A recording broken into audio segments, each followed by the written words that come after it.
அனைவருக்கும் வணக்கம்.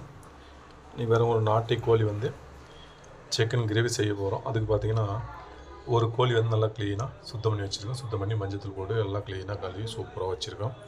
வேண்ட அளவுக்கு பீஸ் கட் பண்ணி வச்சாச்சு.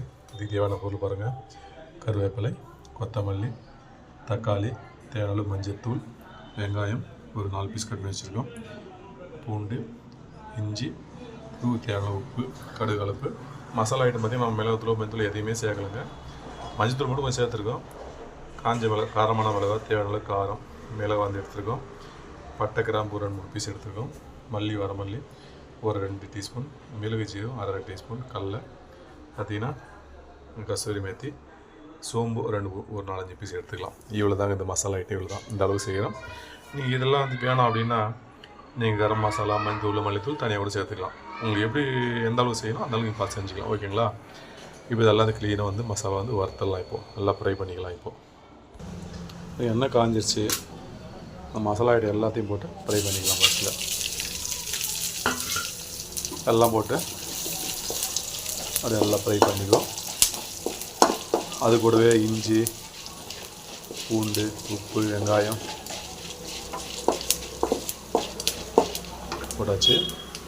பாருங்கள், இஞ்சி, பூண்டு, உப்பு அதையும் போட்டுடலாம். போட்டு அதையும் கூட ஃப்ரை பண்ணிக்கலாம். இப்படி பாருங்கள், வெங்காயம் இது மாதிரி நல்லா ஃப்ரை ஆனதுக்கப்புறமா நம்ம தக்காளி, புதினா பார்த்திங்கன்னா சேர்க்கலாம். ஓகேங்களா? நல்லா ஃப்ரை ஆகிருக்கு. இதோட நல்லா ஃப்ரை ஆகிருக்கு. தக்காளி, மஞ்சள் தூள் போட்டு இதே சைடு ஃப்ரை பண்ணிக்கலாம். இது நல்லா ஃப்ரை ஆனதுக்கப்புறமா கொத்தமல்லி, கருவேப்பிலை இருக்குது, அதையும் சேர்த்து ஃப்ரை பண்ணிக்கலாம். நல்லா ஃப்ரை ஆகட்டும். இந்த மசாலா கூடவே கொத்தமல்லி, கருவேப்பிலை போட்டு நல்லா க்ளீனாக ஃப்ரை பண்ணிக்கலாம். இன்னும் 2 நிமிஷம் ஃப்ரை ஆகிடுச்சுன்னா எடுத்து ஆற வச்சு க்ளீனாக அரைச்சிட்டு ஒரு சூப்பரான ஹெல்த்தியான சிக்கன் கிரேவி ரெடி பண்ணிடலாம். ஓகேங்களா? நல்லா ஃப்ரை ஆகட்டும். இந்த அளவுக்கு ஃப்ரை ஆன போதும் தக்காளிலாம் க்ளீனாக உடஞ்சி வந்திருக்கு. நல்லா ஃப்ரை ஆகிருக்கு. இப்போ நம்ம கேஸ் ஆஃப் பண்ணிடலாம். ஆஃப் பண்ணிட்டு இது ஆறின உடனே க்ளீனாக அரைச்சி எடுத்துடலாம். இப்போ மசாலா நல்லா ஆறிடுச்சு. கொஞ்சம் தண்ணி ஊற்றிருக்கோம். அது கூட கொஞ்சம் ஒரு சின்ன தேங்காய் பீஸ் போட்டு இப்போ தான் க்ளீனாக இதை அரைச்சி எடுத்துடலாம். சிக்கன் மசாலா பாருங்கள், மசாலா ரெடி பண்ணிட்டோம். நாட்டு கோழிக்காக கிரேவிக்கு சிக்கன் மசாலா ரெடி பண்ணியாச்சு. எண்ணெய் ஊற்றிடலாம்.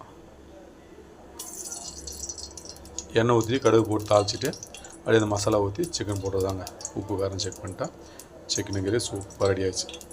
ஓகேங்களா? எண்ணெய் காஞ்சிருச்சு. கடுகால் போட்டுடலாம். கருவேப்பிலை போட்டுடலாம். எண்ணெய் காஞ்சிருச்சு. ஒரு பொரிஞ்சிருச்சு. மசாலா ஊற்றிடலாம்.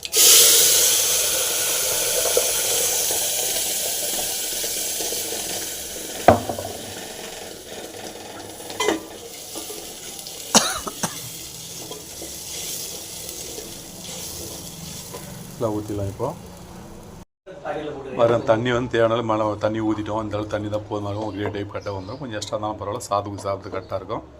இப்போ மசாலா எல்லாம் உப்பு மட்டும் கம்மியாக உப்பு போட்டாச்சு. அடுத்து நம்ம சிக்கன் போட்டுடலாம். மசாலா எல்லாம் கரெக்டாக இருக்குது. உப்பு எல்லாமே கரெக்டாக போட்டோம். இப்போ சிக்கன் போட்டுடலாம். நாட்டு கோழி சிக்கன் இது.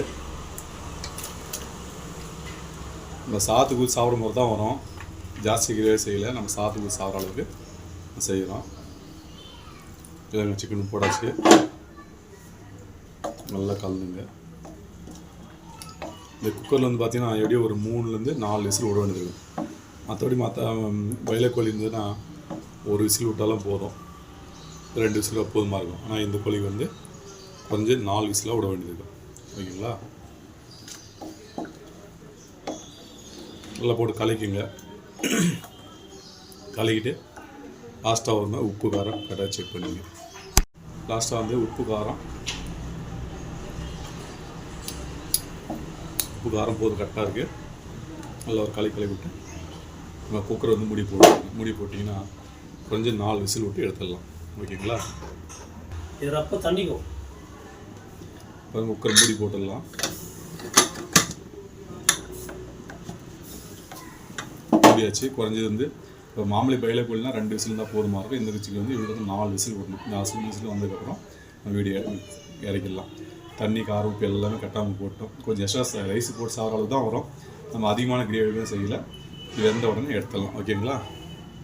இப்போ 4 விசில் விட்டாச்சு, நல்லா வேக வச்சாச்சு. நல்லா க்ளீனாக வெந்திருக்கு. நம்ம சாத்து ஊற்றி சாப்பிடக்கூடிய அளவு செஞ்சுருக்கோம். கிரேவினா இன்னும் கொஞ்சம் தண்ணி கம்மியாக ஊற்றினா கிரேவி சூப்பராக வரும். இது வந்து சாத்து ஊற்றி சாப்பிட்றது நம்ம ரைஸ்க்கு வந்து கரெக்டாக இருக்கும். ஓகேங்களா?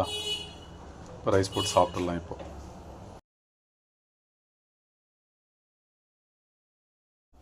நாட்டி சிக்கன் கிரேவி சூப்பராக செஞ்சுட்டோம். அப்படியே சூப்பராக சாப்பிட்டதும் நல்லா க்ளீனாக வெந்திருக்கு. ஓகேங்களா? இவ்வளோ தாங்க. இதே பாத்தில் இதே மசாலாவோட நீங்கள் க்ளீனாக செஞ்சு பாருங்கள், சாப்பிட்டு பாருங்கள். டேஸ்ட் சூப்பர் லெவலில் இருக்கும். இதே மசாலாவோட இதோட டேஸ்ட்டோட செஞ்சு பாருங்கள், சாது ஊற்றி சாப்பிட்டு பாருங்கள். டேஸ்ட்டு வேறு லெவலில் இருக்கும். உப்பு காரம் எல்லாம் கரெக்டான முறையில் செஞ்சுருக்கோம். ஓகேங்களா? நாட்டி சிக்கன் கிரேவி சூப்பர் டேஸ்ட்டில். ஓகேங்களா? ஓகே காய்ஸ், இந்த வீடியோ பிடிச்சா லைக் பண்ணுங்கள், ஷேர் பண்ணுங்கள், சப்ஸ்கிரைப் பண்ணுங்கள், பெல் பட்டன் வந்துங்க. மீண்டும் அடுத்த ஒரு நல்ல வீடியோ சந்திக்கிறேன். வீடியோ வந்து நண்பர்களுக்கு இந்த வீடியோ ஷேர் பண்ணுங்கள். எல்லோரும் எப்படி இருக்கீங்க? எல்லோரும் கேட்டதாக சொல்லுங்கள்.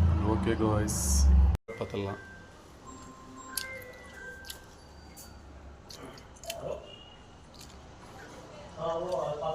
பஞ்சு போல் சூப்பராக வந்திருக்கு. டேஸ்ட்டும் வேறு லெவலில் இருக்குது. Okay guys.